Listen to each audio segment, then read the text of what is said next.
Hey, welcome back to the live stream from Fresh and the Furious. I am Ryan Ginger, and I'm sitting here with... Breaker Thigh.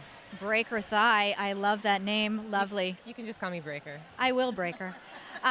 We are looking at, right now, the Cannondalls and the Smash Squad.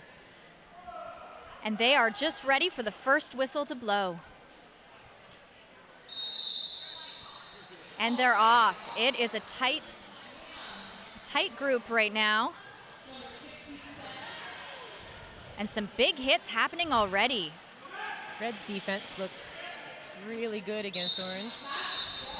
Oh, So- I tend to call colors. That's okay. Orange is the Smash Squad, and 626 just got through his lead jammer. That's Drop Stitches. And she's coming up to the pack again, going through. 67 was the jammer for Cannondalls. That was Belle and Sebastian.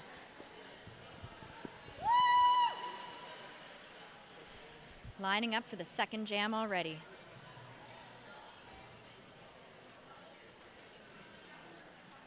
Yeah, so we've got the Smash Squad as orange and the Cannondalls as green.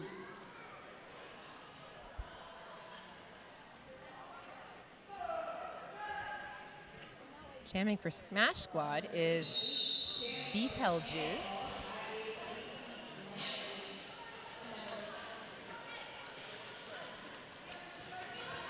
And it is too close to And call. Beetlejuice Yep. just sneaked past. We've got KT Calamity jamming for the green for the Cannondalls and right on the tail of Beetlejuice. Both teams' defenses side by side. Beetlejuice sneaks by for 4 points. And calls it before green can get any.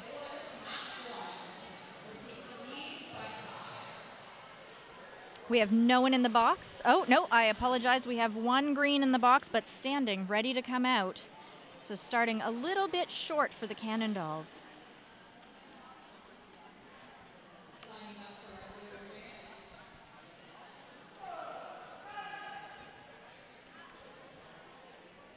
I think it's great to point out some of our biggest fans, St. John Ambulance.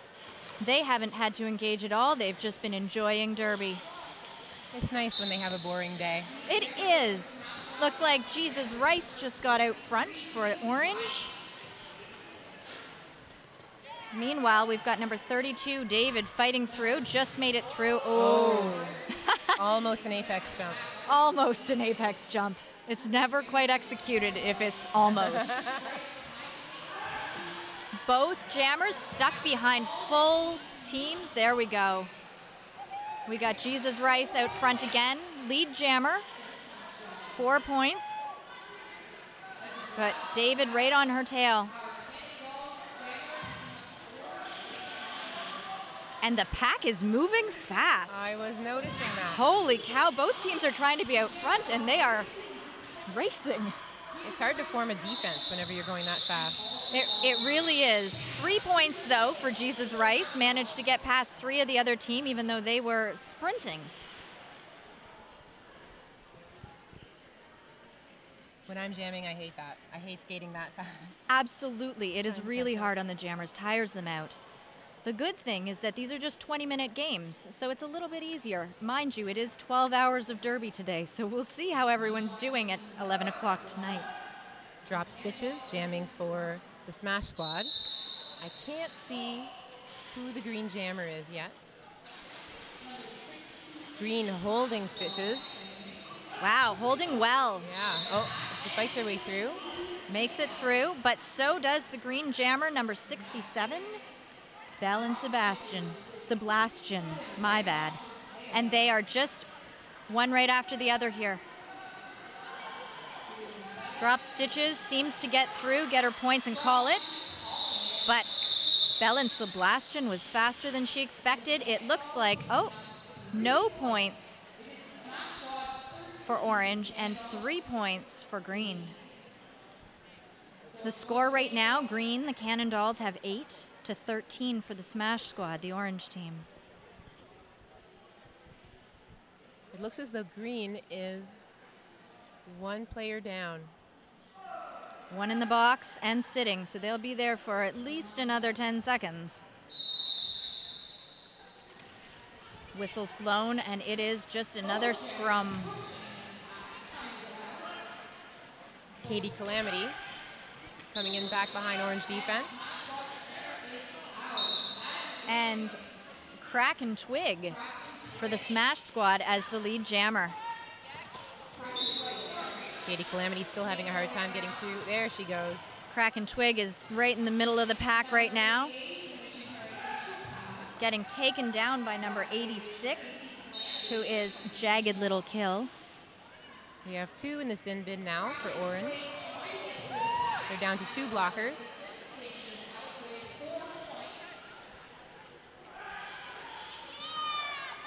Both jammers looking at their coaches to see.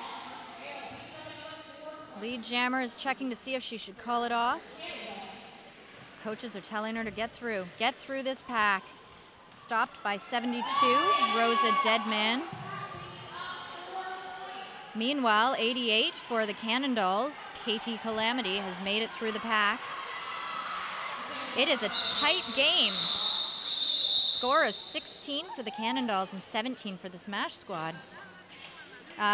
Maybe going up for Smash Squad. There we go, 4 more points. Looking like 16 to 20.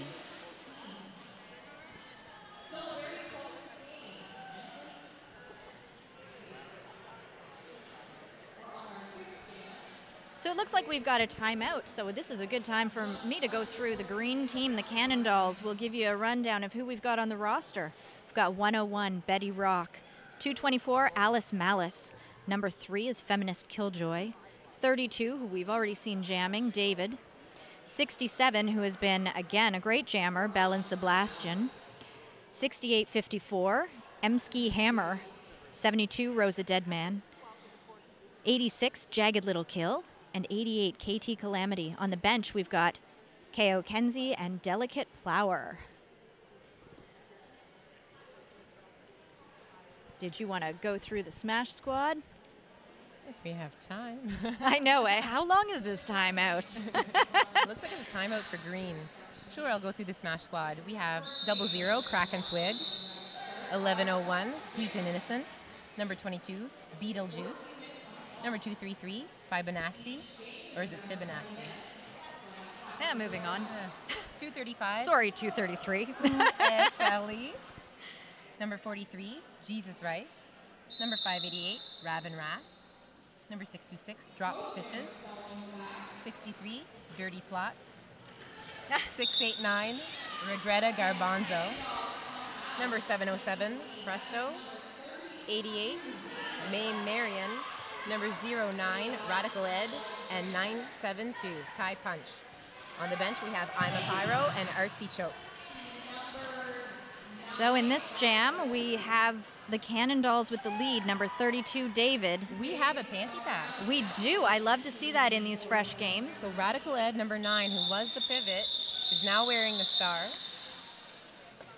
And number 32 called it off before she could score any points.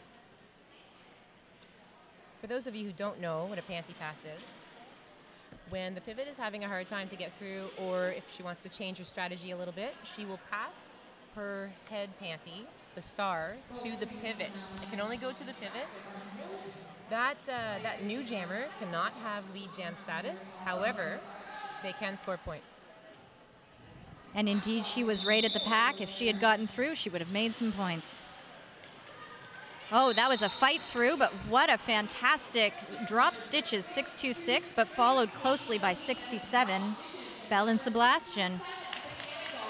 These teams are so well matched. Their jammers are fast and furious. What with this being fresh and the furious. Oh, as the day goes on, my puns will get better and better. Looks like the Smash Squad is going to take the back of the Mill Street start line. No one in the box. This is great. We've been 8 minutes through this game and very few people in the penalty box, which is fantastic. Katie Calamity pivoting for green this time. We've got full defense on both teams, and they are on. They are just holding those jammers back wonderfully. Jammers trying to deke around and just push their way through, but what solid walls. Triads, groups, campfires.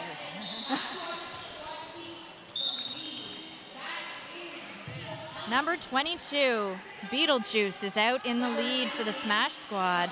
And Katie Calamity, it looks as though she's in the box. Power jam for 22. And she is a powerhouse. This will be a good power jam.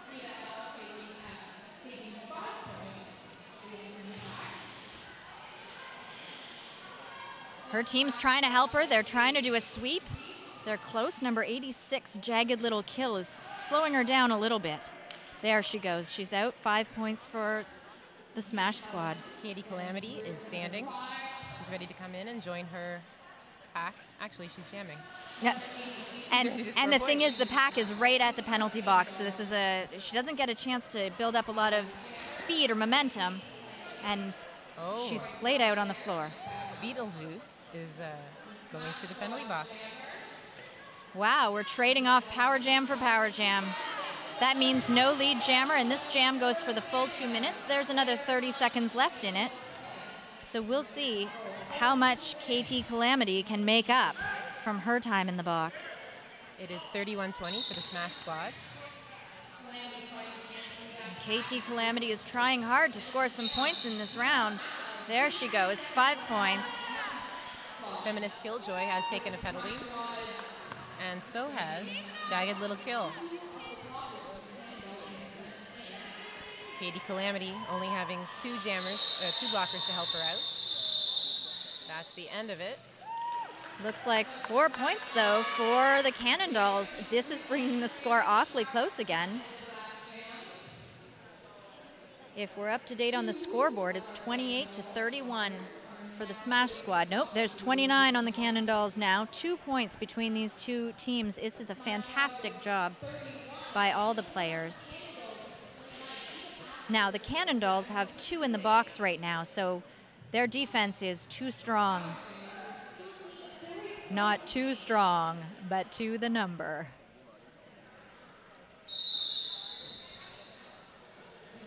The whistle blows, and they do their best, but as 2, it's hard to hold back Jesus Rice. Number 32, David, is right on her tail, though. Smash Squad has got lead jam, but it is so close. She gets through with an apex jump and calls it. That was 4 points for orange and no points for green. That was a phenomenal move for a freshie.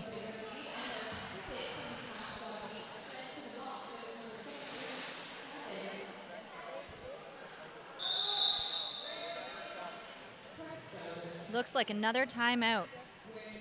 Maybe we should take a minute to talk about our sponsors. We will. Fresh and the Furious. We're all fresh here. We're all new to our jobs. That's right, you know, and that actually is something good to point out. Sometimes when you're watching and you think, why did the ref make that call? Well, you know what?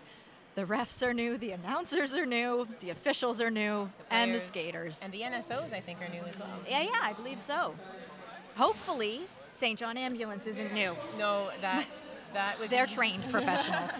But the Mill Street is a longtime sponsor of the GTA RollerGirls.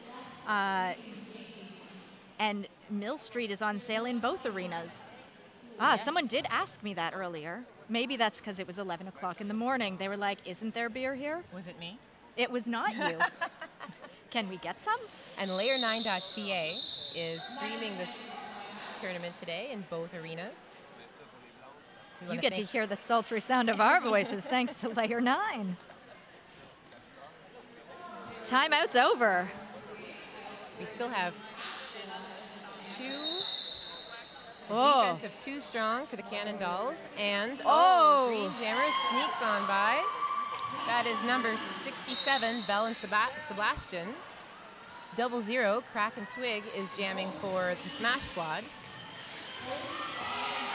Rosa Deadman is heading to the sin bin. This is a powerful game. These skaters are skating well beyond their years.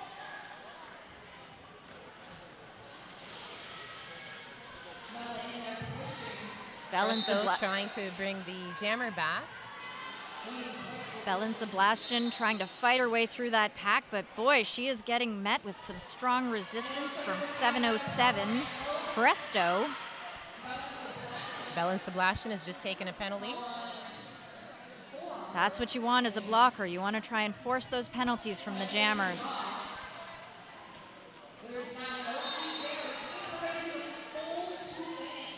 The Cannondalls, although few in number, are managing to hold the orange blocker back. They really are. It's shocking. There we go, though. She's made it through. She looks a little bit tired. Not gonna lie. Kraken Twig is looking a little bit challenged. A little bit winded.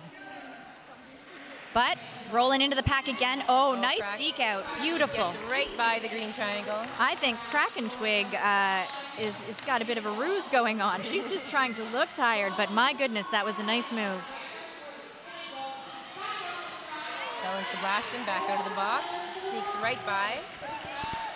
Also a fantastic move. Look at her go.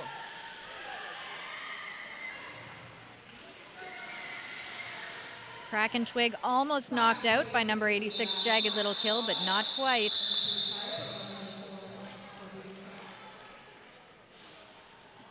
We have 6.5 minutes left in this game. The Smash squad has 49 and Cannondalls have 37.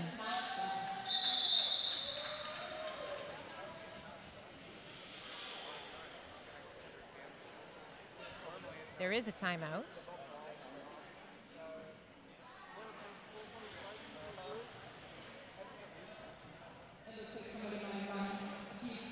The orange line is huddled on the start line, having a team meeting. Looks like the green is getting together over at their bench to discuss what their next move's going to be. With such a close score, they must be working very hard on what their strategies are going to be.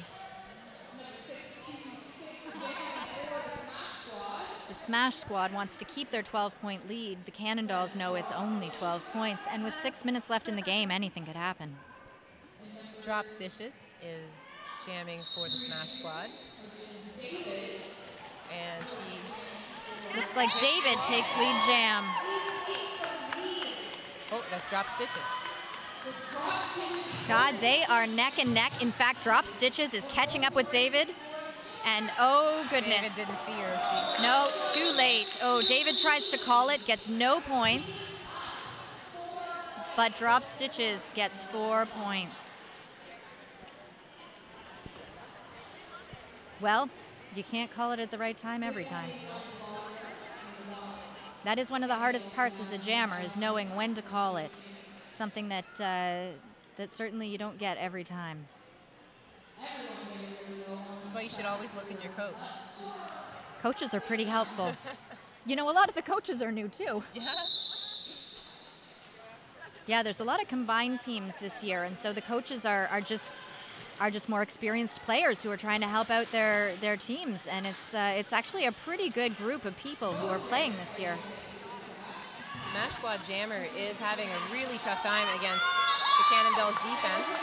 Number 67 for the Cannondalls, Belen Sebastian, is the lead jammer. But Jesus Rice, number 43, is right on her tail. Oh, an apex jump. Wow. That is how you do it. You know, and the way that Belen Sebastian just celebrated her apex jump, I'd say that it was one of her first very successful ones. So it's always good to see that. As a freshie, I would never have attempted that. I know, Actually, I wouldn't attempt it now. You know, I was about to say I've only ever done it in practice, and it's not my favorite move. You're very vulnerable when you jump. You are, because for anyone who doesn't know the rules around apex jumps, it's illegal. You can get a legal hit as long as the blocker doesn't hit outside of the line, so outside of bounds. It is legal, and if you're a jammer and both feet are off the ground and you get hit, my goodness, physics, it works against you every time. We're on another timeout. It is currently 53 for the Smash Squad, 41 for the Cannondalls. Both captains and coaches consulting with the referees. Still a 12-point lead for the Smash squad. Interesting, that's what it was at the last timeout. Because I can math.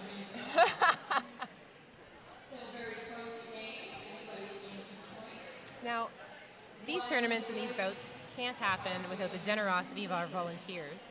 We mentioned St. John Ambulance. They are critical.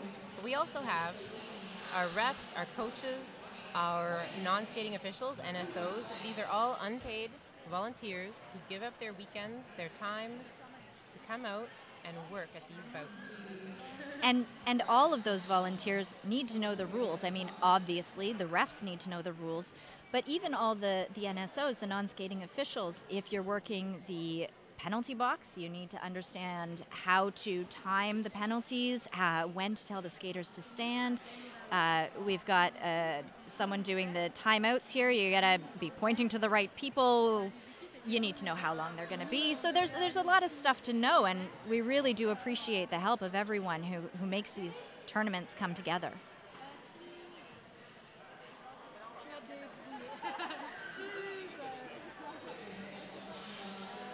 Doesn't look like they're any closer to a decision.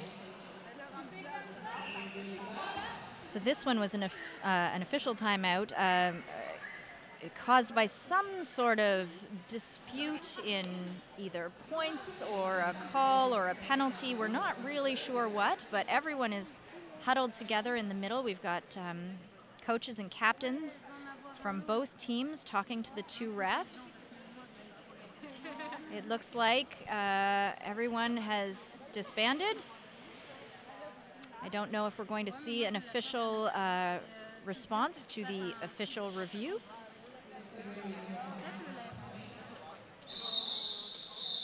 But we're going to resume some derby here.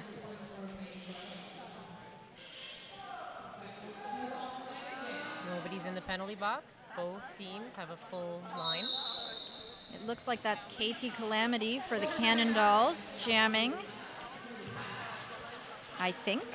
She's pushing that. Oh, Beetlejuice takes lead jam.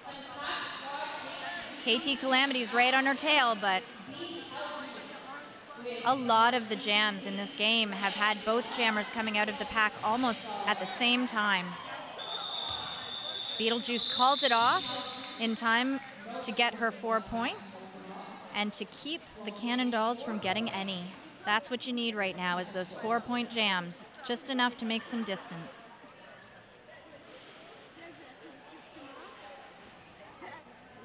A really clean game being played, though. Again, the penalty box is empty. It's great to see everyone playing by the rules and just playing some strong derby.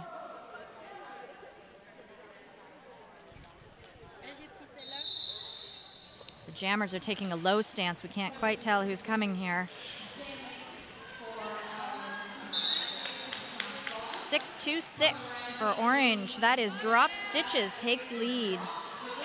Looks like David has just gotten out of the pack, but a little bit slower. Drop Stitches gets through, gets 4 points, looking to their coach. Orange getting ready. Coach says, keep going, Drop Stitches. Now's not the time to quit. And doesn't she sneak by on the inside? David and Drop Stitches are neck and neck, and Drop Stitches calls it.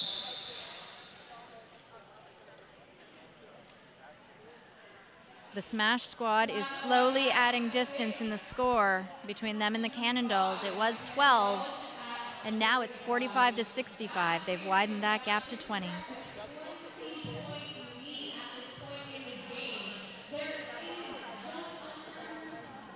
Just over 2 minutes left in this game. And we've got both jammers on each other behind the jam line. They are going to start out by fighting against each other. Oh, the defense is good on this one. Ooh, but we've got number 67, Belle and Sebastian, going to the box already. That means 11:01, Sweet and Innocent, who I don't believe we've seen jam yet. We have not seen her jam yet. She is on a power jam, and she is rocking. Whoa. Sorry. What penalty comes out of that? When a player for each team falls kind of at the same time, it's hard to know if there's going to be a penalty, but no.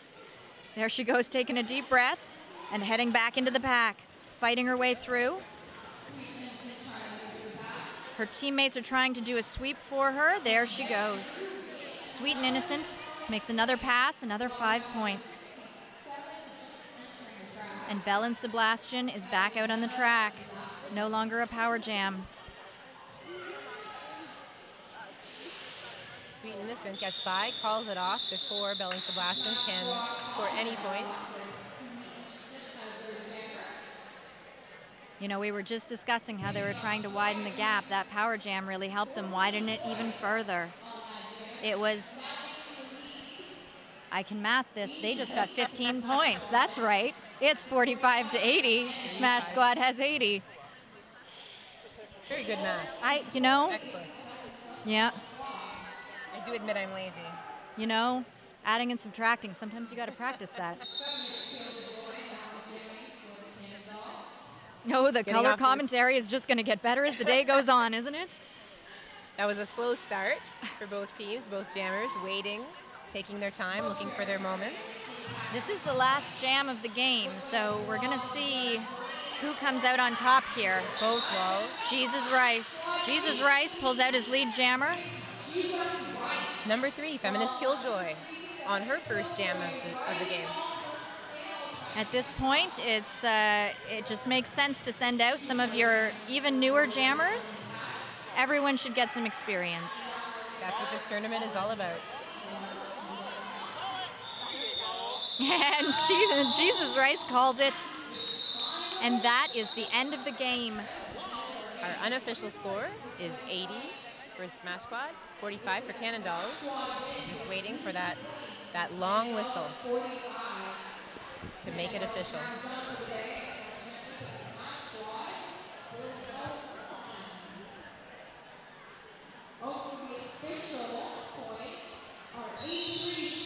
And that's it. It is 83-49 for the Smash Squad here at the Fresh and the Furious. So the next game should start really soon. It is 2:11 right now on the, is that at the official clock? I'm going to call it the official clock. And it looks like 2:20 is the next game. So we've made up the time that we were trying to make up from the start of the day, which is great because it means that the 9 p.m. game should be on time. I know you'll be hanging around until we get to that. So stay with us in about 9 minutes. Someone will be back to announce the next game.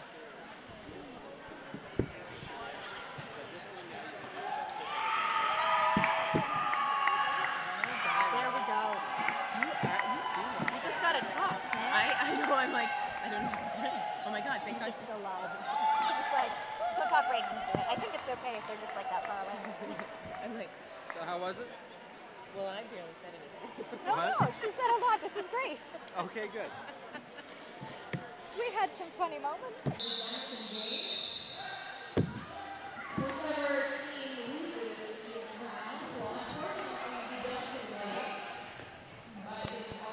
Welcome back to Ted Reeve Arena.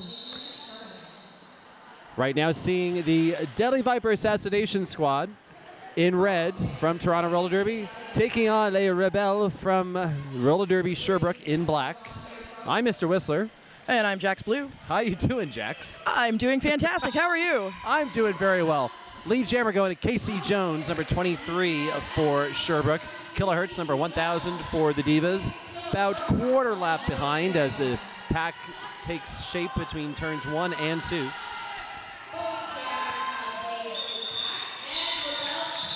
And that jam is going to come to an end. It's going to be 3 points up on the board for Les Rebelles.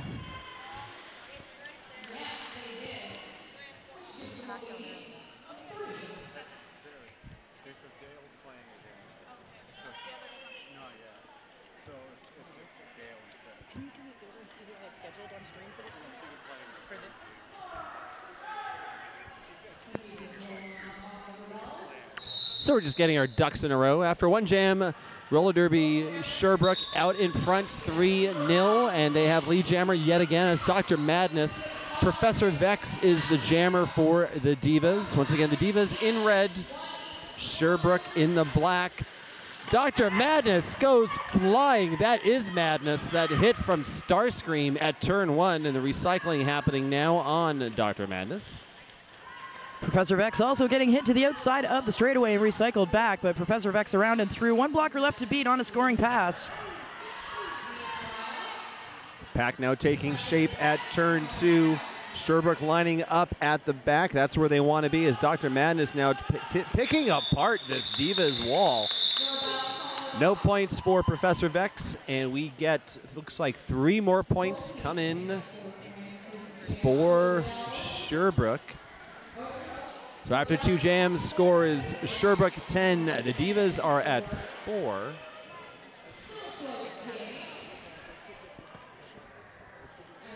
We'll try to do a quick run through of the rosters, you know, maybe between jams, or maybe you know who all these people are and you don't need us to do a run through of the rosters. Absolutely, we can do that run through of the rosters at any point in time. Wearing the stars right now, coming off the Mill Street start line, number 80-55 for the Divas, that's Argyle. And with a back block penalty, taking the star to the penalty box, number 338 for Les Rebelles, that's Hunter. So this is a power jam for the Deadly Viper Assassination Squad. Casey Jones off to the penalty box as well for Les Rebelles. Penalty troubles continuing. 4-on-3 pack advantage now for the Divas. Bubba Fatale bridging as a no pack is called. And Argyle around on a scoring run and a hard fall. Yeah, it's Pat Petit with the takeout, but the quick recycle from Argyle, and that's a 5-point pass for the Divas. Now they're down, they're only down by 1. This power jam continues.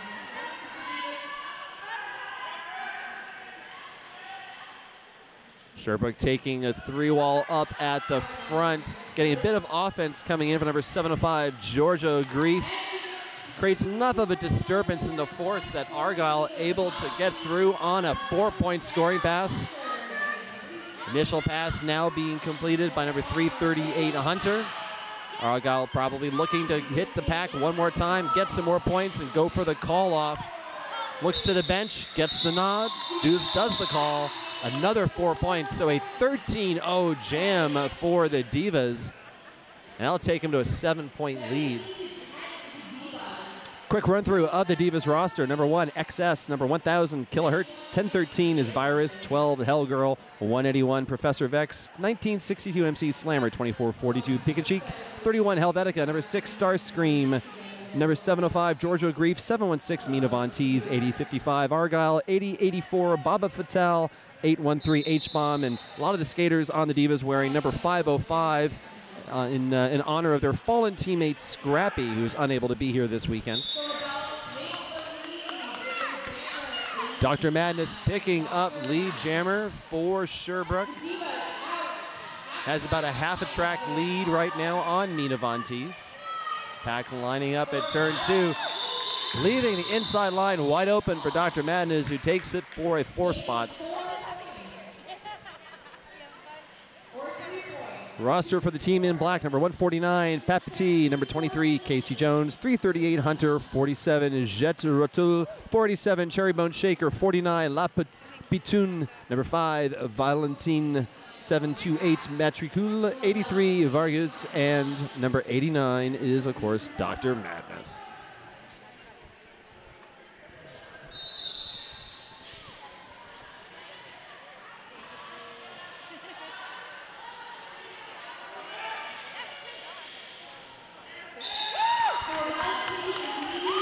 Lead jammer going to number 47, Jet Rotul for Les Rebelles. Kilohertz, though, is closing fast. Baba Fatale throws a wing out. No call. But a successful 4-point pass, and we have another lead change. 18-17 and now in favor of Les Rebelles from Roller Derby Sherbrooke.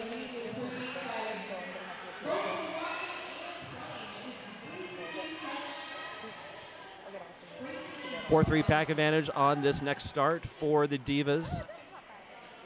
Divas lining up with a triangle and a friend off on the other side, and that friend is number 813, H-Bomb.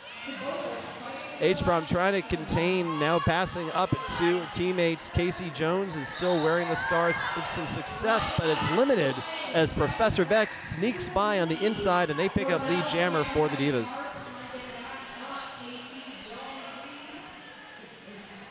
Vex now takes the inside line, inside to outside, blows the tire, but stays on the track. And that's a grand slam for the Divas, and that's pendulum on the scoreboard. It's going to keep going back and forth. Absolutely, another lead change. What a fantastic game. Les Rebelles in their first game facing the Cannondalls. A bit of a blowout game in that one. Divas themselves getting blown out by the Smash Squad in their first game of the day. So both teams here looking for redemption, and they're bringing it in the form of this tight game.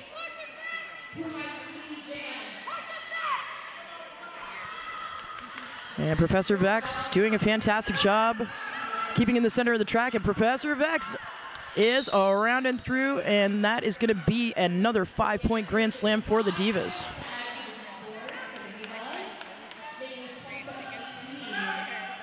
Sherbrooke losing a blocker.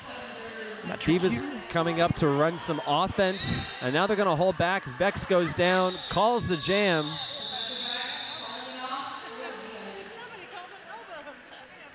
And it will be a 4-2 pack advantage to start the next jam. That's going to be just at the end of the jam, another blocker penalty for Les Rebelles. But a big 13-0 jam there for the Divas. So right now the clock stopped at 12:03. Score is 30 for the Delhi Viper Assassination Squad and 18 for Les Rebelles.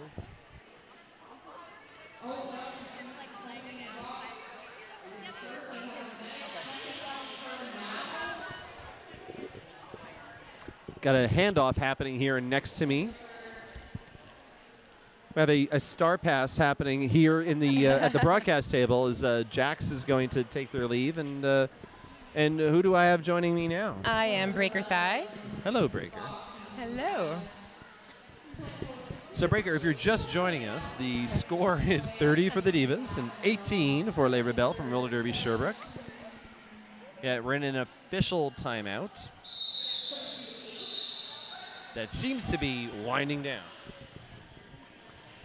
I'm going to see if I can find any notes I had. I don't think I really had much in the way of notes.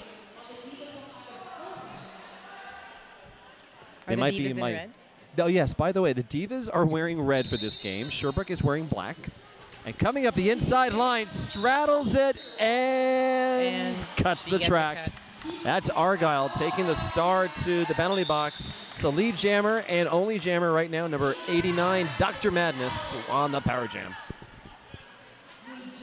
Dr. Madness is only helped by 2 blockers right now. She tries to get through on her own, but doesn't succeed. She's going to have to rely on those girls. And she straddles it, and she's being brought back behind the pack. Grand slam there for Dr. Madness, who now gets some reinforcements from the penalty box. So it's 4-on-4 pack action coming down the straightaway.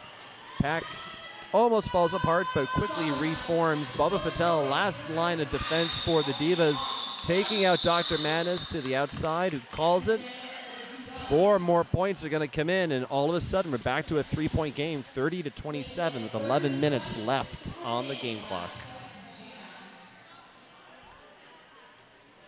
Divas set up their defense far ahead of the Mill Street start line. Their jammer telling them to come back.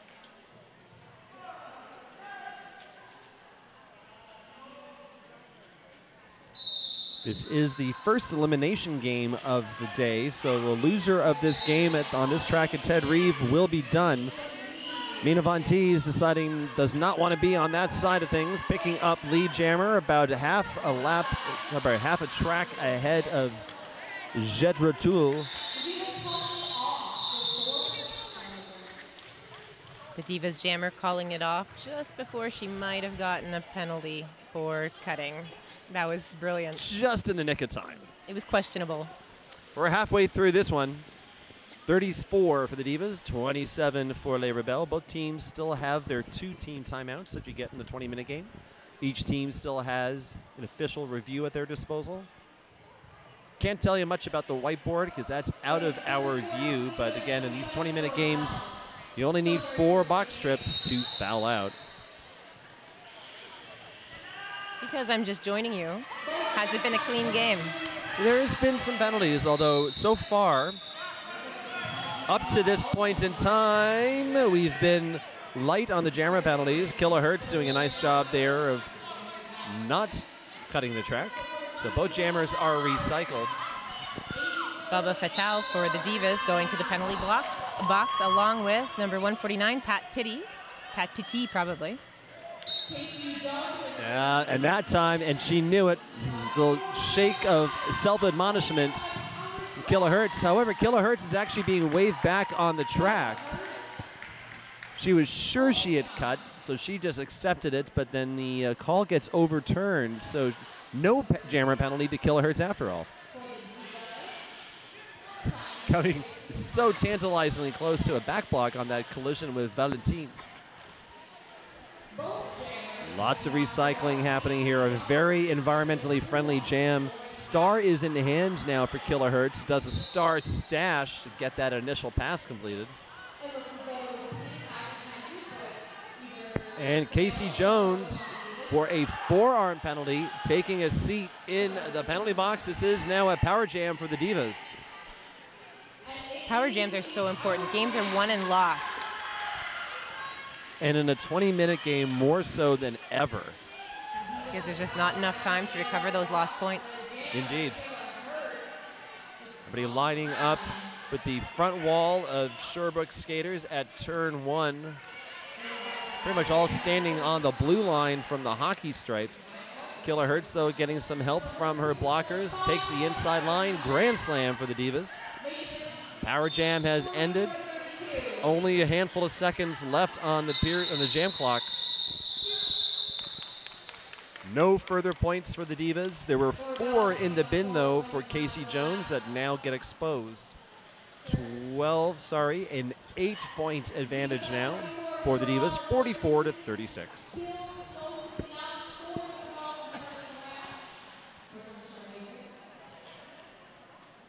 The Divas are alone on the track.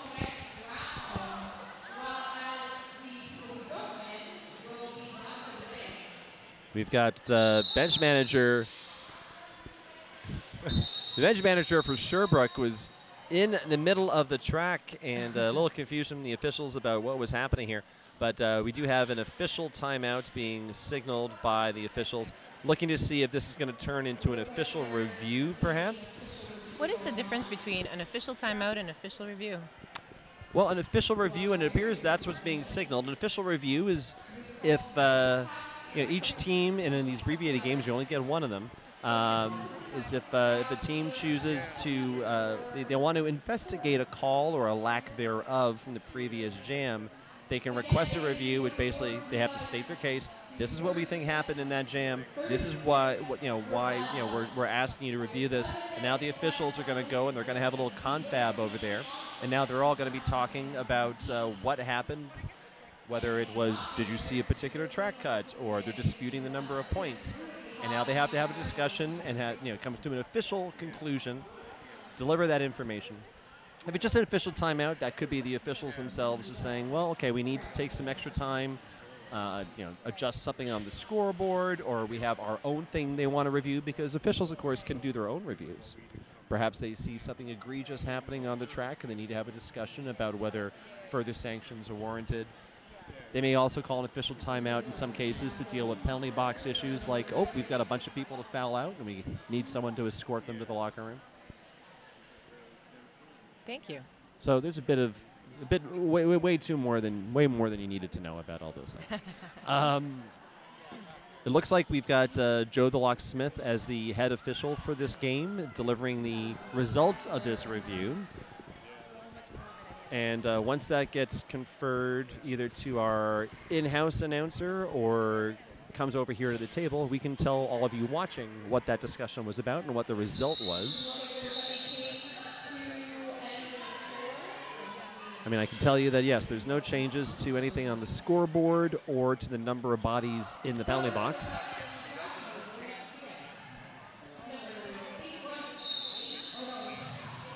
And they have removed the OR symbol from the scoreboard, so we do know that Sherbrooke has not retained their review, which means whatever they were looking for, they were not successful. What they are successful at, though, right now is picking up lead jammer, and that's number 47, Jet Ratul. Professor Vex, about half a lap back, wearing the star for the Divas. Jet Ratul kind of starts hitting the hips before hitting the pack. Did have a bit of extra time. That may have been a bit of a tactical error in terms of the timing of that call-off, but end result is no points for either team on that jam.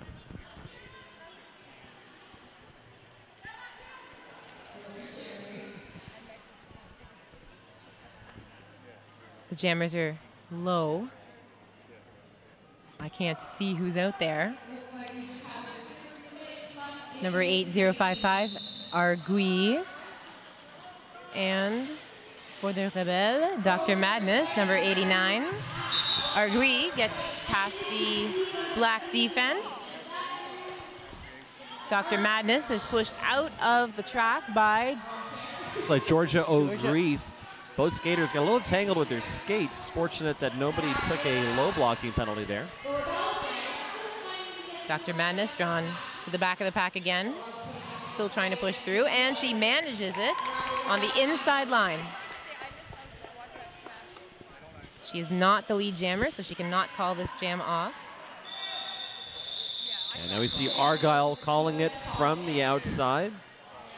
So the Divas do pick up 1, 2, 3, 4, all 4 available points. No points come in for Sherbrooke. 5 minutes left, 48 to 36 in favor of the Divas.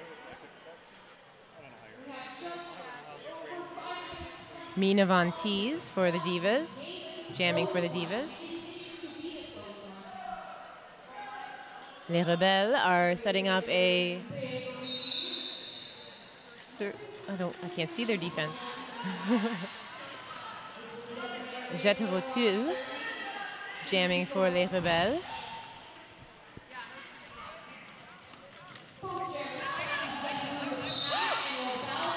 Rotul makes it through. She is the lead jammer, and the Divas jammer is hot on her tail. She calls it off before anybody can score any points. Yeah, big burst of speed from Mina Von Teese on the tail end of that jam.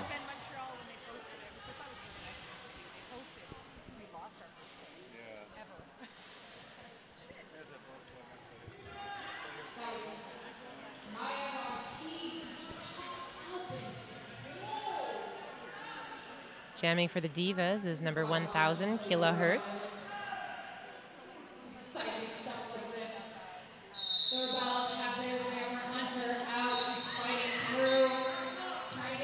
Von Hertz trying to take the inside line.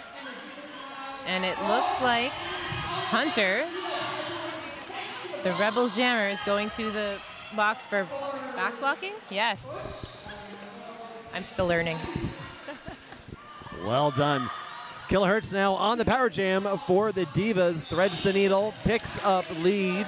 Still has at least a half of this power jam available. Divas taking the back wall at turn 2.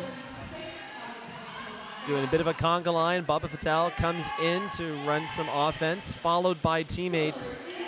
And pinballing off the hips as Kilohertz puts up a 5 spot.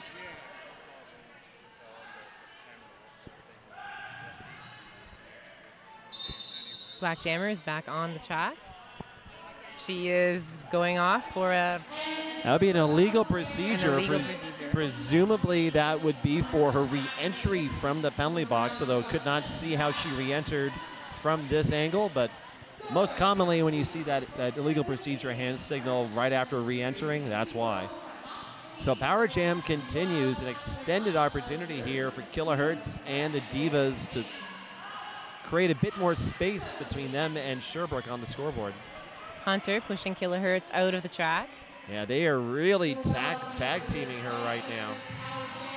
Long bridge drawn back for that drawback. Kilohertz taking a low position, seeing if she can sneak by.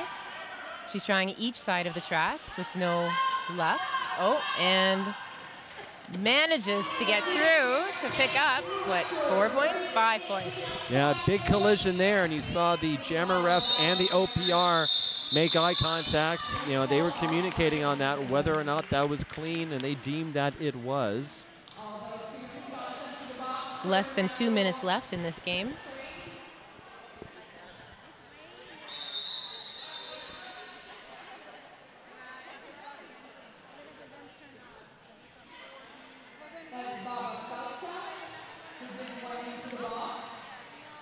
So a timeout has been called here by Sherbrooke. That stops the clock with 1:35. 58-36 in favor of the Divas. Again, this is an elimination game. The winner of this game, trying to make my way through the bracket here. This is game 6. They're going to play again against an opponent to be determined at 5 o'clock. But the team that does not win will be hitting the beer line and will be done for the day. For those of you at home who are wondering why we need so many refs. Why do we need so many refs? The action on the track has been so fast, and honestly, most of the refs are there to make sure that everybody's being safe. It's a lot less about fairness and more about safety. There's also a lot of very specific jobs.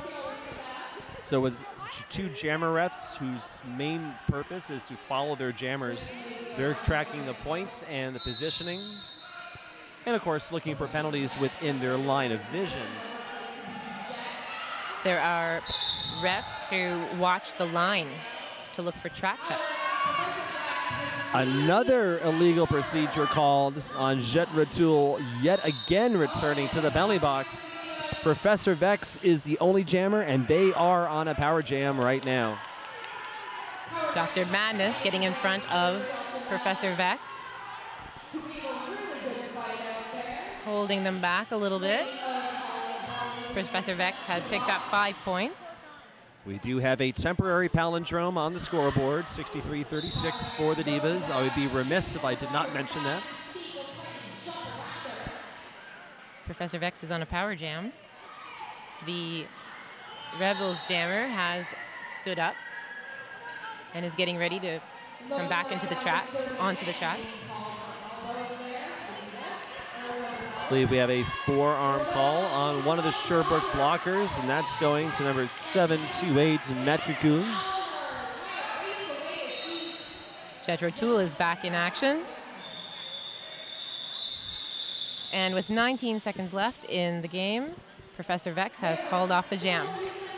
And with that 10-point jam, Vex having a bit of a breakout day so far here at Fresh and the Furious.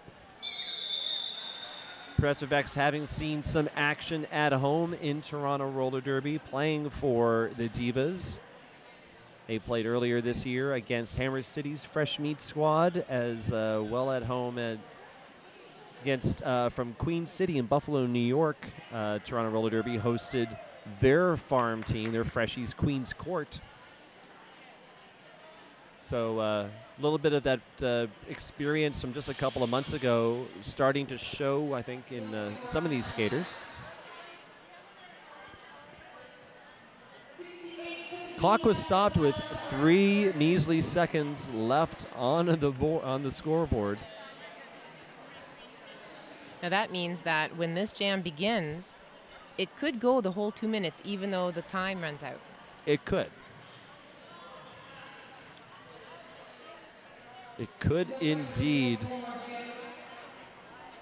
It's going to be a bit of a mess for Sherbrooke to start this one, too, as they have 1 standing and 2 seated in the box, which means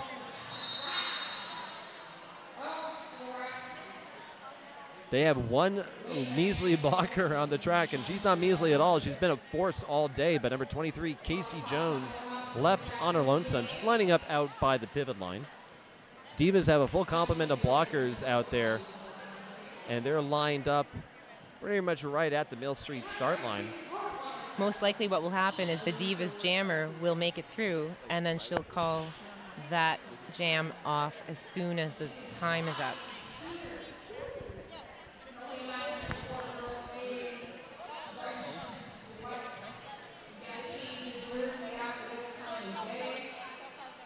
And stay tuned, because immediately following this game, we will have a special awards presentation, which I will tell you about shortly once I get my notes out. So we won't cut away from the end of this game just yet, but obviously we still have a whole jam to get through. If you're at home and live in the Toronto area, come out to the games. We're at the Ted Reeves Arena. One Reeve? One Reeve. Not like Christopher Reeves. One Reeve. Okay, looks like we're finally ready to get going. So again, all by herself. We've actually made a change. It's going to be Valentine who will be the lone blocker for Sherbrooke. Trying to stay up front. Hunter with the star for Sherbrooke. Argyle. And look at that. Wow. That's exciting. Jammer race. Hunter picking up lead jammer with a 1-4 pack situation on her team. Argyle, though, was held up just enough. Madness trying to stay just ahead of the pack so that they have to catch her, because it's the back's responsibility to keep the pack together. So Argyle very excited with that takeout. Both jammers are scoring. And I think at this point, I mean, the game has been decided, but nobody wants this one to be done. Again, lead jammer status is currently owned by Les Rebelles. Hunter looking a bit worse for wear after some of the knocks from this game. Swing and a miss. Wow. But the follow-through by Cherrybone Shaker, and then the immediate follow-up hits by Metricool. Argyle is getting pinballed. Hunter getting ready to engage with the Divas defense. She's been helped by, was that Metricool? I believe so, with the flash of long red hair and the dreads sticking out behind the helmet. Oh, a little bit of jammer on jammer action, and it's called. Argyle and Hunter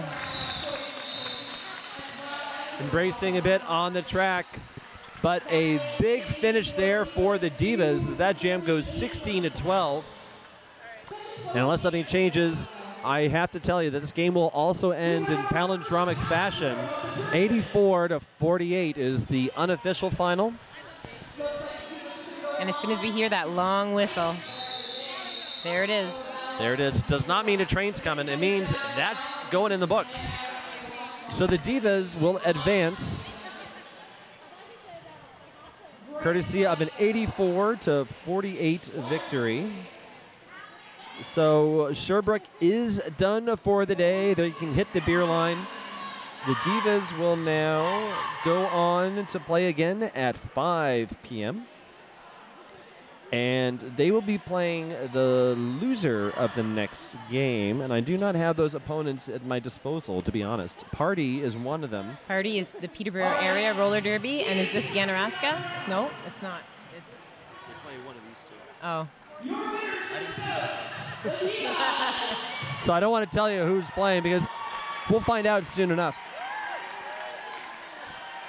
But Divas now taking their victory lap.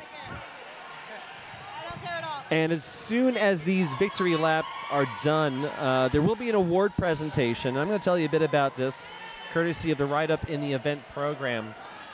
They're about to award the Louisa Calamaris Hart Award. 2014, GTAR lost one of their freshies, Louisa Calamaris, also known as Hack Kerouac, number 1922. Louisa came to the GTA RollerGirls and started to volunteer as an NSO, eventually entering their Fresh Meat program. Super friendly, really eager about all things Derby, and her death was a great loss to the Derby community. An award for the Fresh and Furious was created in her name. So the Louisa Calamaris Heart Award is awarded to one freshie involved in the tournament who demonstrates great heart, determination, and a positive attitude. It doesn't necessarily go to the top skater or an MVP, but to a skater who always stays positive and never gives up. Coaches from each team submit the name of one skater on their team that best demonstrate these qualities, and then the winner is chosen from the set of names by random draw. So currently at track, in the middle of the track, Jack Splue, who's the head announcer for this event, is getting that underway.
And not sure if you can hear that at home from the house sounds, but the winner of the draw for the Louisa Calamares Heart Award from the Delhi Viper Assassination Squad is number 1013, Virus.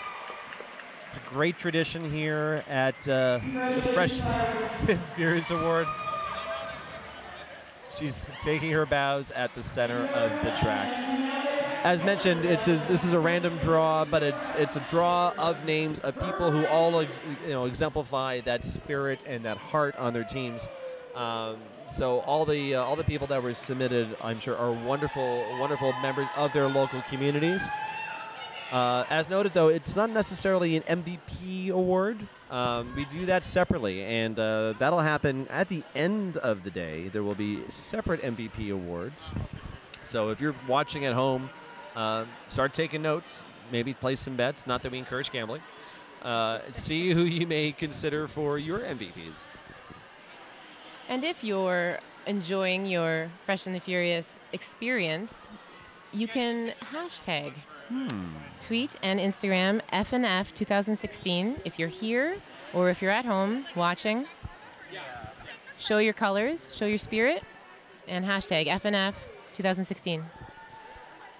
Well, coming up next, it looks like it will be the Highland Renegades, who will be taking on the team from Party, the Triad. The Toxic Triad. The Toxic Triad. I didn't want to, it sounds so judgy. Oh, they're toxic. But that'll be the next game coming up. Who will be announcing that game? I don't know. It might be me. It might be you. It might be both of us. Perhaps. We will find out. One of us has to go and check the schedule. So stay tuned. Next game scheduled to come up at 3 p.m., I do believe.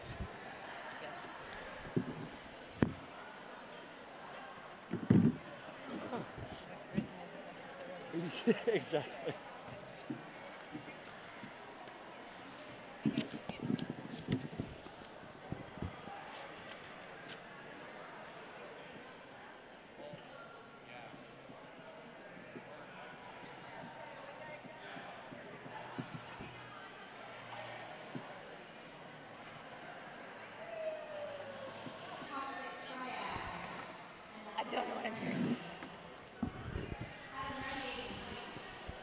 And welcome back to Ted Reeve Arena and Fresh and the Furious 2016. I'm Mr. Whistler. I'm Gorshak. Hello, Gore.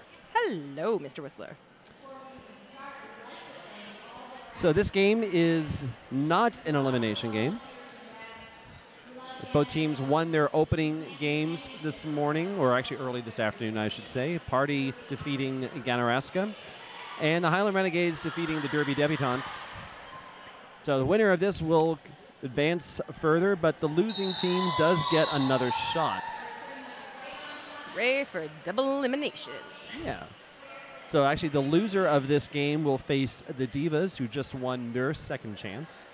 And that game will happen at 5. The winner of this game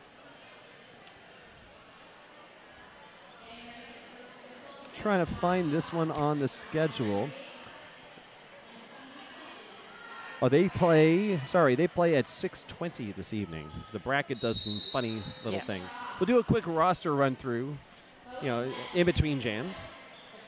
In white, though, we have the Highland Renegades, and they have lead jammer right now, and that's number 9, Slapshot. Very quickly up the inside line for that 4-point pass. Wearing the star for Party is number 11, Stevie Stitches.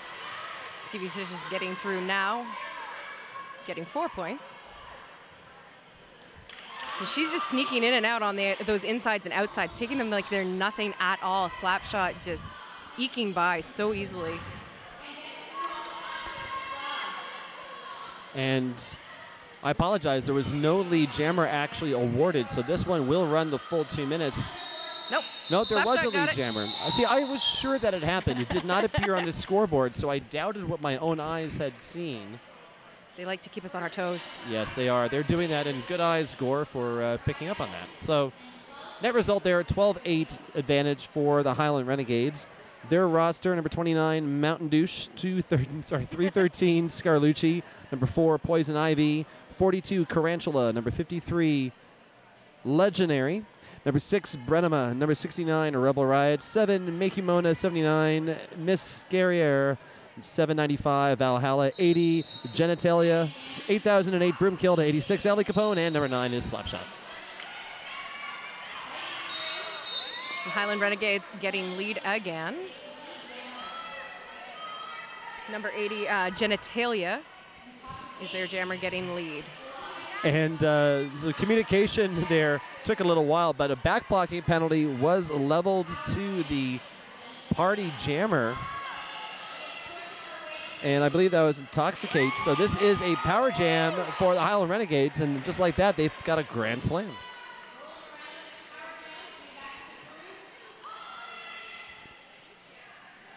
Pack setting up between turns 3 and 4. And she's able to just squeak by as well. Party in black, they're taking the front. There's great communication happening between both teams, though. Like, they're really communicating where the jammers are and where they're going to set up. It's really nice to see, especially at this level, too. Yeah, bodes well for the future for everybody involved.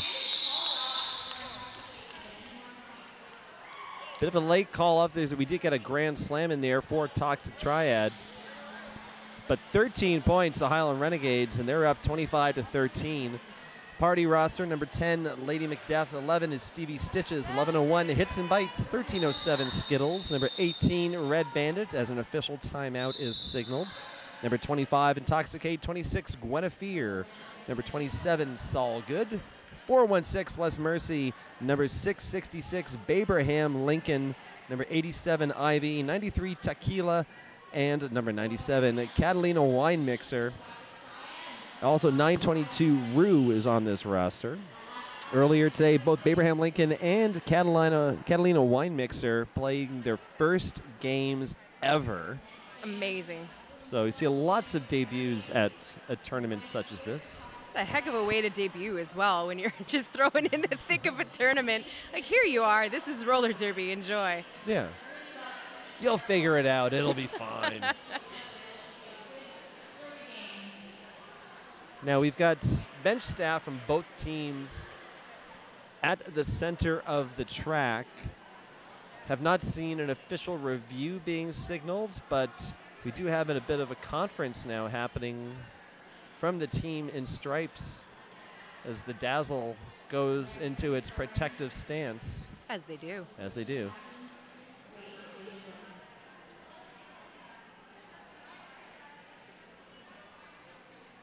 Clock stopped at 17:18. Again, these are 20-minute games. Modified rules are that each team has 2 team timeouts they can use, a single official review at their disposal, and of course, the number of box trips for a foul out is reduced to 4. We have seen some foul outs already here today, so it's not unheard of to pick up 4 in those 20 minutes. It's amazing the swing too. I know that that there were some teams who had fouls outs in the first game, and then the second game playing relatively clean. So it's amazing seeing the swing of how things can go. Yeah, and of course you can attribute that often to the opponents and how the games are going. Looks like Carried Away is doing a happy dance as she has won the official review. She seems to think so, and well, hopefully we will find out the nature of this review. If we do, we will relay that to you watching at home.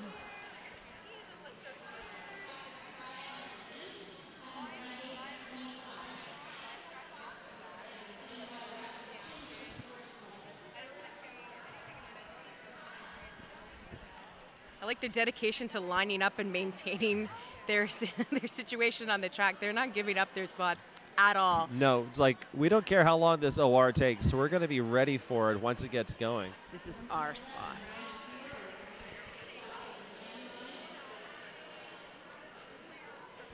Unless anything changes, it will be a 4-3 pack advantage for Party.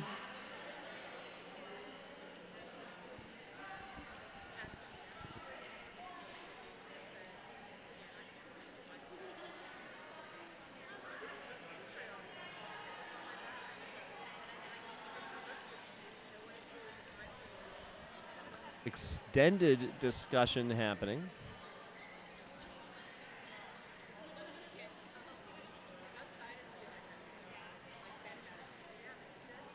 Now seeing the tournament head official, Maya Refnut, striding out to get a handle on what's going on. So maybe that we won that review was way too early called.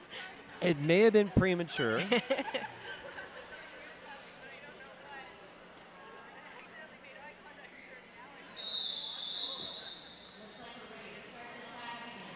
Well, what we can tell you is that we're ready to get going again. And it looks like there have been some adjustments on the scoreboard, because right now we're seeing 25 for Highland Renegades, only 8 for the Toxic Triad of Party. Oh, big hit, but she went down after she executed that. But still, let's see Guinevere playing it safe on the recycle. Does now pick up lead. Meanwhile, Broomkilda knocked to the infield, has to go back to re-enter as well. Very physical matchup between these two teams. Some really big hitters. Guinevere is going to take that 4-0 and call it. So that'll put them back into double digits. So they're up to 12, down by 13. That's just one power jam, so. And we've seen some big jams already here today, Gore, like in the opening game for both teams between Smash Squad and the Divas. There was a 33-0 jam from the Smash Squad. I think it was the second jam of the game, first and the second right off the bat. And so we've seen people put up some of these big numbers. So a 13-point lead is pretty much nothing. Yeah. Slapshot sneaking up again, just taking those insides and outsides like they're nothing at all, just going through like a knife through hot butter. Hot knife through butter, one of those things. Well, all knives in this building would be very hot. It's very warm here at Ted Reeve. Sol Good is leaving bodies in her wake. She makes her way down the far straightaway, puts up 4 points. Going point for point here is Slapshot, who puts up another 4-point pass for the Highland Renegades. She's looking to her bench to be told what to do, which is also really incredible to see this early on in the game, to see that communication being heard from the bench. Sometimes they get in their head, so she's being told to carry it on, and she is. Yep. Heads up move there by Sol Good, who straddled and was very dangerously close to a track cut, but went back down the infield to re-enter. Toxicate engaging there with Slapshot. Toxicate getting the best of Makeumona. And now Mountain Douche with the takeout on Sol Good. And now Slapshot taken down by Les Mercy. So That's body Mercy going to upon the box body. for that one, though. Somebody had to eventually.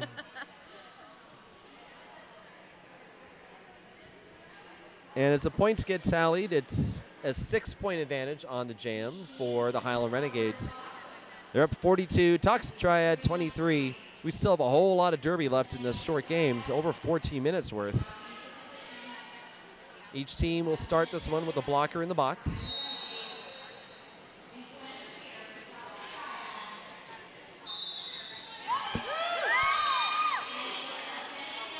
And Genitalia and Guinevere getting through at about the same time.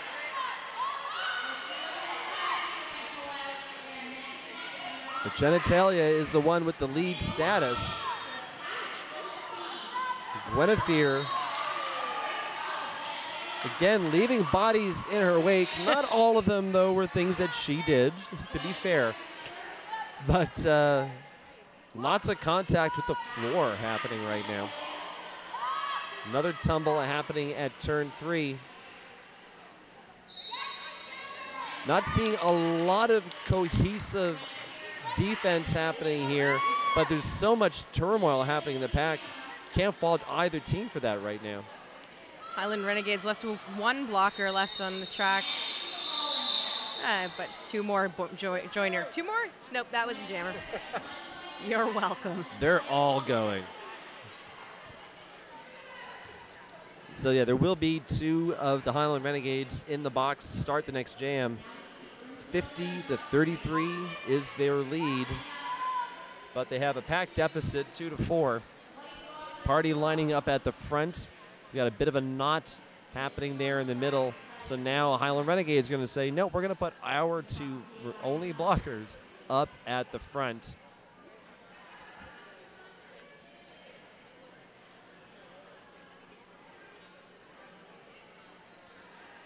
Can't quite see yet who is on the Mill Street start line. Do have Intoxicate for Party, who sees that very inviting inside line close early. She has to run back down the inside of the infield. Now gets another stab at it and picks up lead.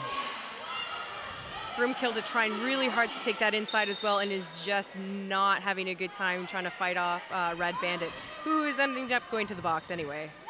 Yeah, and Broomkilda really didn't look like she was having a good time on that one. Both jammers recycled through the infield. Under the arms, Broomkilda. And manages to challenge successfully and cause a multiplayer blocking penalty to the pivot for Party. That's number 27, Saul Good. Finds that there's no room at the inn, is sent back on the track.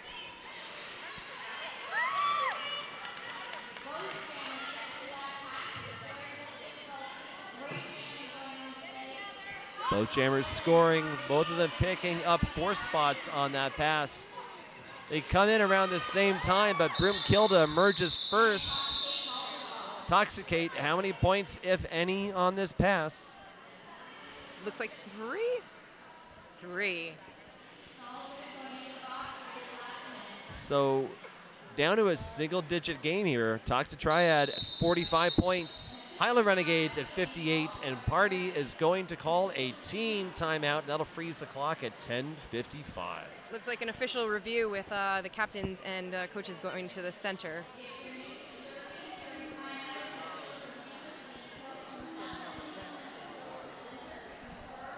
It may well indeed be. At the moment, the hand signal is for a team timeout, but you are right, Gore. We do have bench staff on both sides just hanging out on the infield. As one does. As one does. I mean, is it cooler in the infield than it is trackside?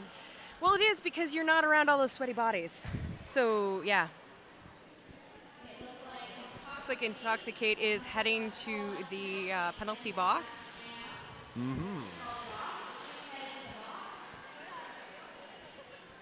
So something clearly happened on the end of that jam. Now, I know Intoxicate was on the far straightaway just past turn 2 when the jam ended.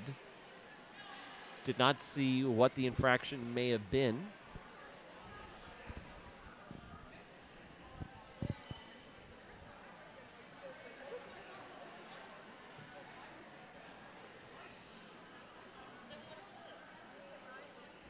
But if the penalty is, could very well be what's being discussed, though, since the timeout that's being signaled was parties, but it does certainly look as though it's shaping up to be a review.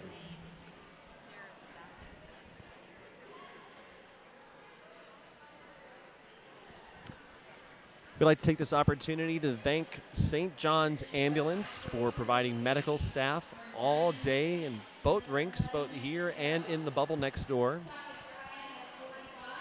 Here's hoping we don't have to use them, but thanks for being here. Yeah, they're having a nice quiet day. Knock on wood, knock on wood. Yeah, well, they brought a box lunch. They're hanging out trackside, doing what they're supposed to do.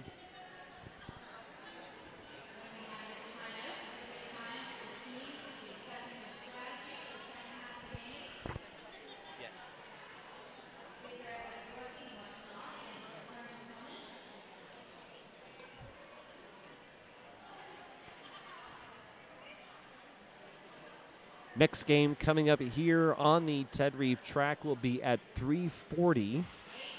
That will be the Ganareska Bomb Squad taking on the home team, the Derby Debutantes. That will be an elimination game.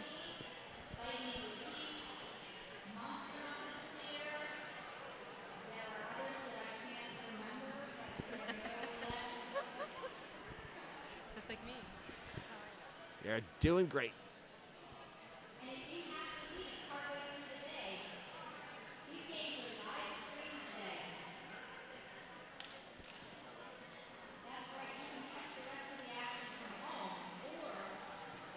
Still hoping for some confirmation as to what the current set of circumstances is, because we're over 3 minutes into this timeout, and the jam timer is now signaling an official timeout. There's a lot of conversation happening between all the zebras and all the flamingos, who aren't very flamingo-y today, but normally our NSOs would be. And Yeah, this is an all-white flamingo crew. They're an albino flamingo crew. And now what we're seeing, Intoxicate has now been, well, Intoxicate is now standing in the box, but is now joined by Broomkilda. So these were the jammers score on the previous jam that ended quite some time ago. They are now both standing in the box. So lacking any concrete information from where we sit, They have both been released, and now there's an official review. Well, they've both been released, but nobody blew a whistle to start the jam. So everybody is learning. So we have new refs, we have new NSOs. So it looks like the NSOs indeed are applauding their own efforts here. So it looks like they maybe released them a little bit too early. Well, yes, I think before the jam starts is on the early side of things. So what should be happening here is, if they are going to start standing position in the penalty box, the idea would be that shortly after the jam starts, then they may be released. So now they're both seated in the box. But now they're both standing. Now they're both standing. We have yet to have a start whistle. And we're back to an official timeout.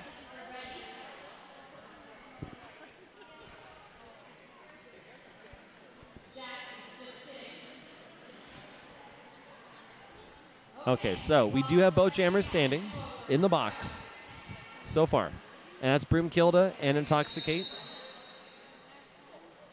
Jam has started.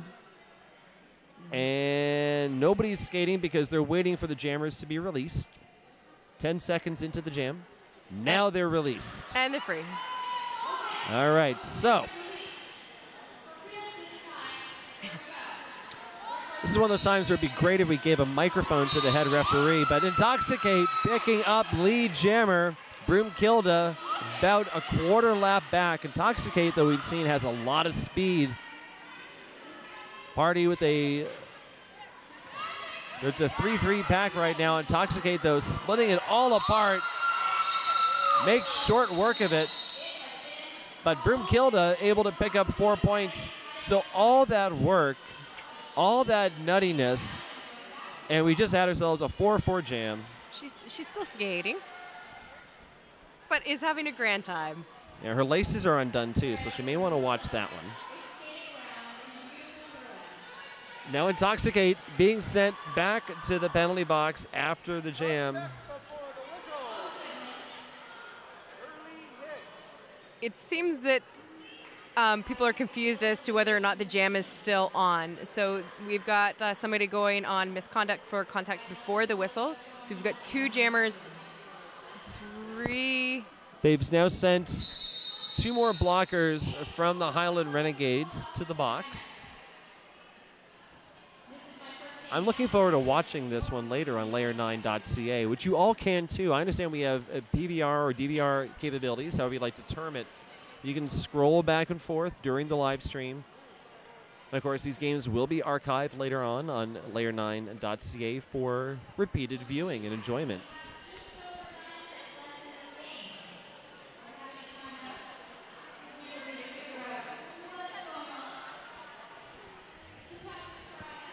Tarantula still sort of skating around, seems to be uncertain as to what she needs to be doing at this time because there's a lot of confusion happening. Her bench is communicating with her, probably telling her that she has to be on the track. Right now the box is full. Highland Renegades cannot have anybody sitting down because there's nobody standing. So if she was indeed called on a penalty, she'll have to be back on the track. But it still looks like there's confusion. Part of that, though, is it looks like we have a foul out. Intoxicate has been sent off the track and is making her way to the locker room. So she's been subbed out in the penalty box by, I believe that's number 11, Stevie Stitches, who is now seated wearing the Jammer Star. And now we see the Highland Renegades are going to call an official review. So obviously they did win that last one because they are calling a second one.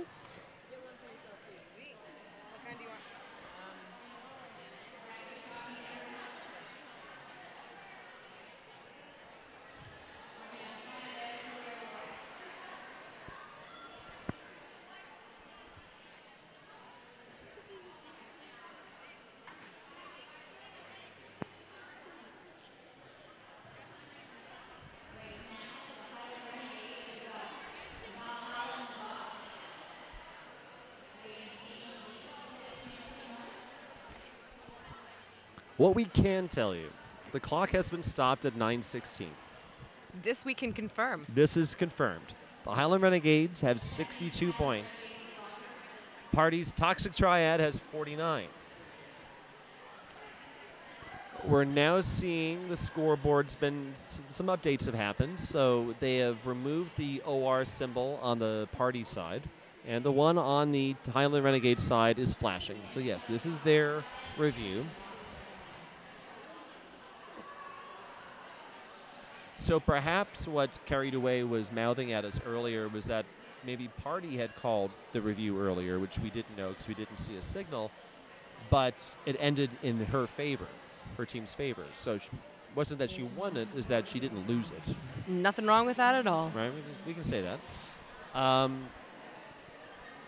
We have one blocker in the box currently. That's, I believe that's 333 Scarlucci from the Highland Renegades. And again, we have the party jammer, Stevie Stitches, who subbed in for Intoxicate, who fouled out. Looks like pivot, I think that's Valhalla now wearing the C, who is also sitting for Highland Renegades. You are correct. There is another body there. It's the refs, and all of their camouflage makes it difficult to see everyone. It's actually one of those magic picture things. If you kind of cross your eyes and look at the refs, other things will appear. Magical picture appears. It's amazing. Yeah. Like, the craze of the 90s is alive here at Ted Reeves Arena.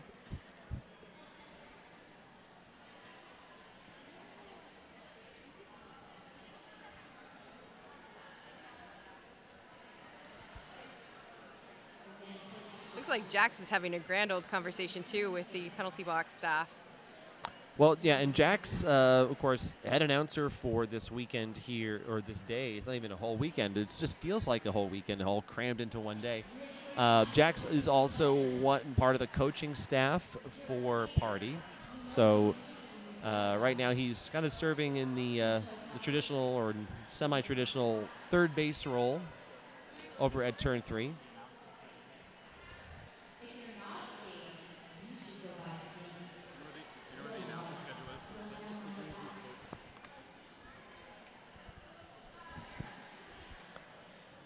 So it's a 13-point lead still. Nothing has changed since the time was called.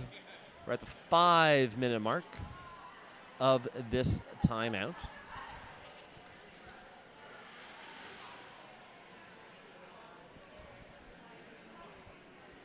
A verdict of some sort has been reached.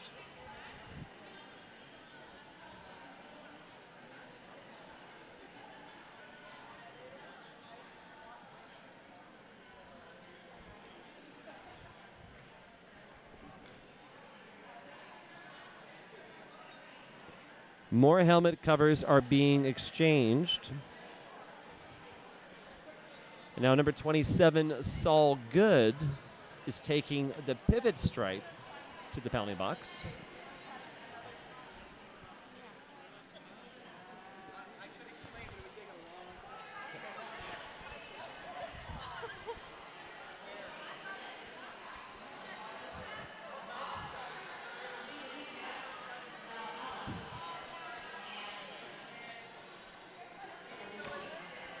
Well, right now there are still 2 spots available in the jammer box. They are taking the reservations, yes. It's a very popular spot right now. By the way, the official hashtag for this event on Twitter is the hashtag FNF2016.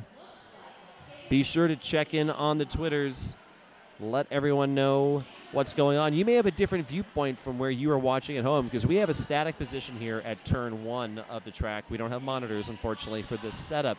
But with the various camera angles and things that are happening, you may see something that we're not seeing. We also won't see what you're tweeting about, but by golly, have at it. Cheers as the official review is finally called off.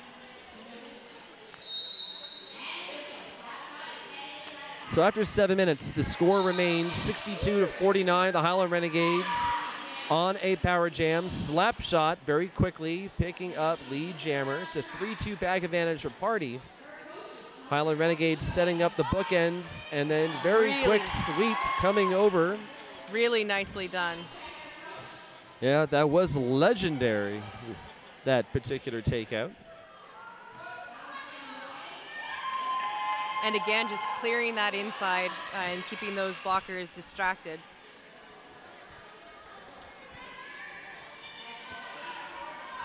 Saul Good back on the track. Still seated in the box, though, is the jammer for Party, who's number 11, Stevie Stitches. So I'm going to very openly speculate that there were 2 penalties being served here because it's been a minute of time in the box for Stevie Stitches. Everybody else got released at the 30-second mark. So there were presumably 2 penalties picked up by Intoxicate, who Stitches replaced. And we have a skater down on the track, but she is now getting up, and that's legendary. Legendary saying she's fine, she's fine. She's fine, I'm okay, it's okay. Yeah, she may have gotten smacked in the lower back and got the wind knocked out of her. It took her a second to get back up. Looks like Scarlucci was pretty worried about her when she went down and was just like, we need a medic, and Legendary was just like, no. And with a big smile, too, kind of an embarrassed smile, like, oh, I didn't mean that. So the question, though, is if that jam was actually called due to that, because if that's the case, then she'll have to sit out the next 3. Looks like she's taking a seat on the bench there. But 20 points came in courtesy of slap shot on that jam. So it's 82-49 as the Highland Renegades create a bit of space here.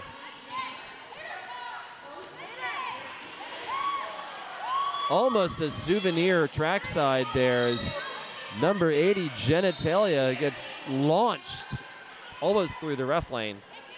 Lee Jammer, though, going here to party. That's number 26, Guinevere, trying to quarterback her pack, comes around the outside of the straightaway, and very little resistance encountered. Picks up 4 points, takes a spill in front of the bench for good measure. It's the track snakes every time. You don't see them, but they're out there. It's like the sandworms in Beetlejuice. Exactly. 7 minutes left on the game clock. 82 for the Highland Renegades and 53 for the Toxic Triad. Highland Renegades setting up in a flat wall in the front. This is not something we're seeing a lot more anymore in Derby. You're usually seeing two with a backwards facing brace. That strategy didn't seem to work out really well for them, but they seem to be setting up again, just trying to take up as much track real estate as possible.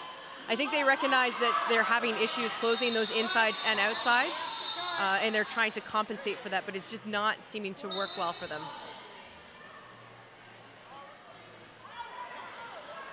So everyone's still kind of moving, but no, that jam ended. Well, maybe it did not end. And that's the refs calling an official review. Yeah, so the officials are now signaling an official timeout because I do believe that the jam had been called.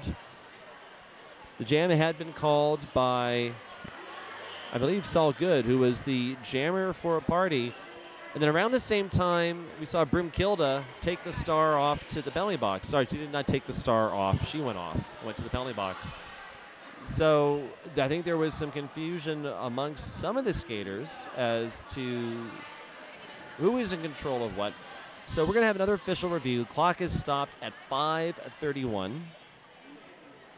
There was a real cacophony of whistles because I think that a lot of the refs recognized that she went down and she sort of slid, taking out the knees of some of the other skaters, Broomkilda. So I think that maybe that might have been misconstrued as the jam being called off, or perhaps it was actually called off.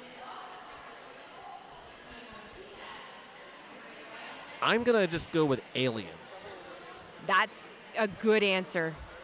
That's what's happening here. So we've talked about track snakes today and aliens. I think we're really killing it here. And if we say Beetlejuice one more time out loud, he's going to appear, and then gosh knows what's going to happen. It's going to be all kinds of fun. He's on the track. Highland Renegades 82, Toxic Triad 57. Nobody has an OR left at their disposal, but that doesn't mean that it won't happen. Well, they still do have timeouts.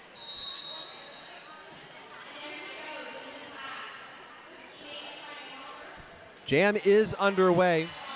Number 26, Guinevere, getting knocked out there by Poison Ivy on the recycle. A low block has been signaled, but no one's left the track yet. Oh, now she's going off. That's the pivot, Poison Ivy, and that would be for that contact that she had with Guinevere a little while ago. Guinevere squeaking through, bouncing off their blockers.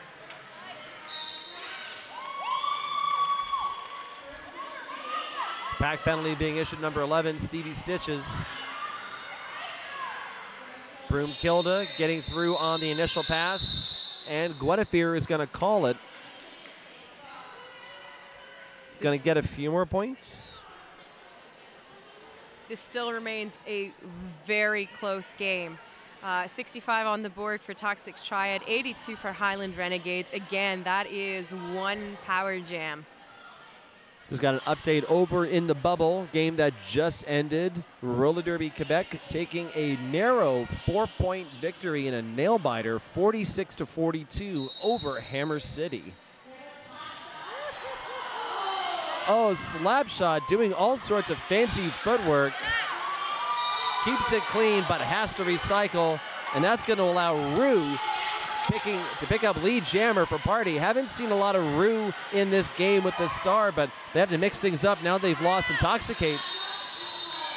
But yeah. Rue with the call off. Oh. It's 4 points for Slapshot. Just snuck right on by. And Rue goes out of bounds before she's able to pick up any points for her team. It's a bit of a tactical error on that call off, but doing some hard work just to even get back into the pack. So it's a 21-point advantage for the Highland Renegades, 86-65.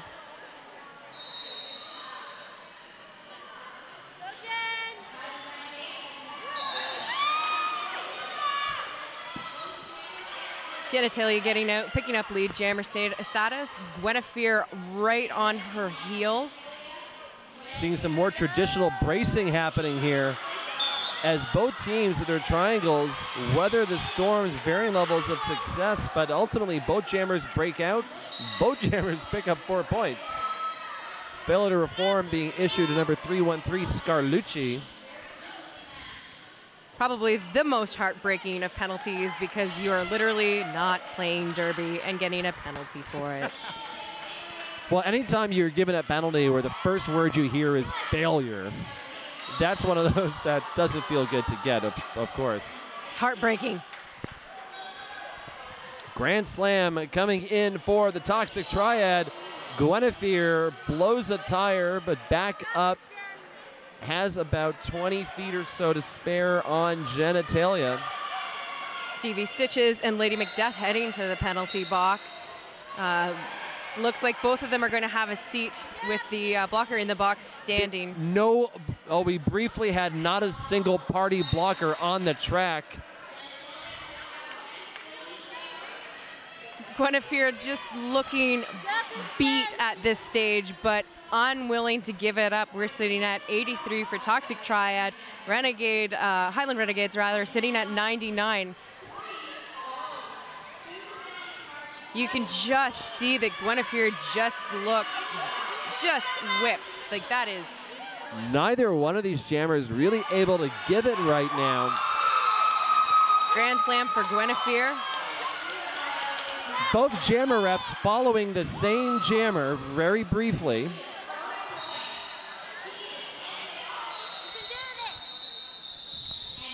So we have some confusion on the infield. We have some confusion on the track. Well, I know that neither team has an official review available to them. I'm really surprised that I'm not seeing Carried Away or the Toxic Triads bench staff, Coach Dawson, going in and just being like, so what's up with that?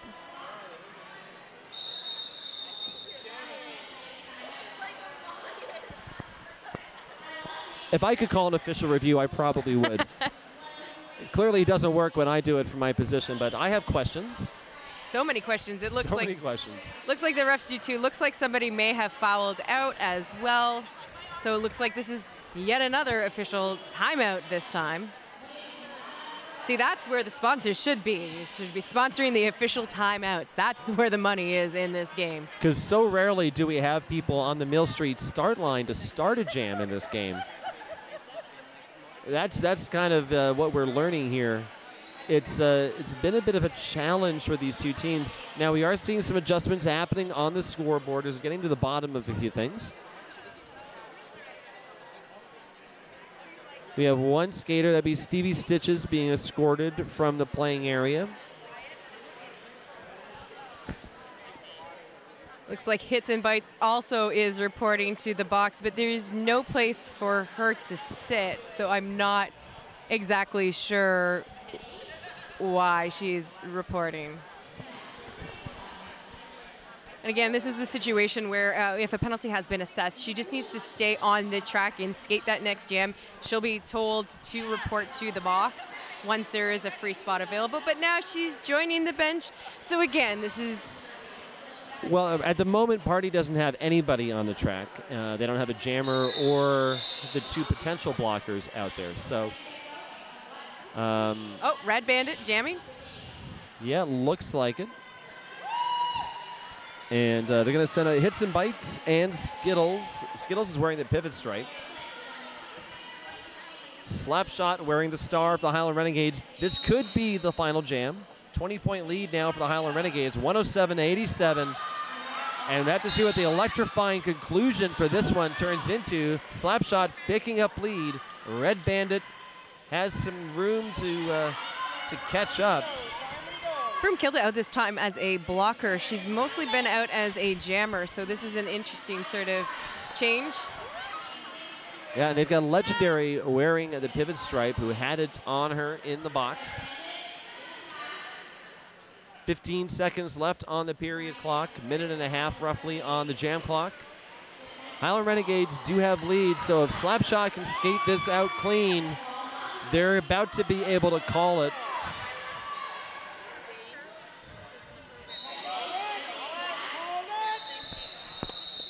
And she calls it. That's the period clock expired. The unofficial final being 90. I speak too quickly for Toxic Triad. And 117 for Highland Renegades. So the officials are going to take a moment to confirm results. Even if there's some missing points, though, this should definitely still result in a Highland Renegades victory. And that means that they carry on for their next game at 6:20 against an opponent to be determined. Party, though, gets one more kick at the can, and that'll be against the Divas at 5. And it's a final. Highland Renegades 117, the Toxic Triad 90.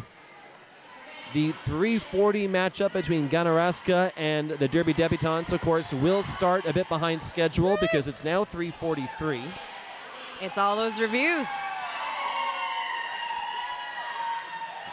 As we see Highland taking their victory lap. I do want to point out that neither team used a timeout. That's right. They both finished with their full complement of 2 each.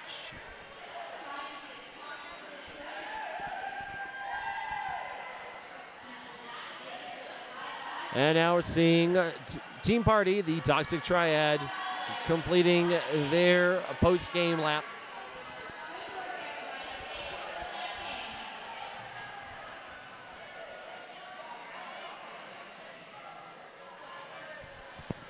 Well, Gord, this has been a pleasure. As always, thank you very much for having me here. And I may be calling the next game. I actually don't recall. I'm going to go find a schedule. What do you want next? You know what? I don't think that that's been determined yet. I know that I will be bench managing for the Divas at our 5 o'clock game. But Party. Aside from that, yeah. So I'll be using everything I just watched. That's right. Very, very crafty using this for recon. Always recon. All right, so assume that it'll be at least 5 minutes, possibly longer, until the next game. Don't go anywhere. You're watching Layer9.ca's coverage of Fresh and the Furious 2016 from Ted Reeve Arena.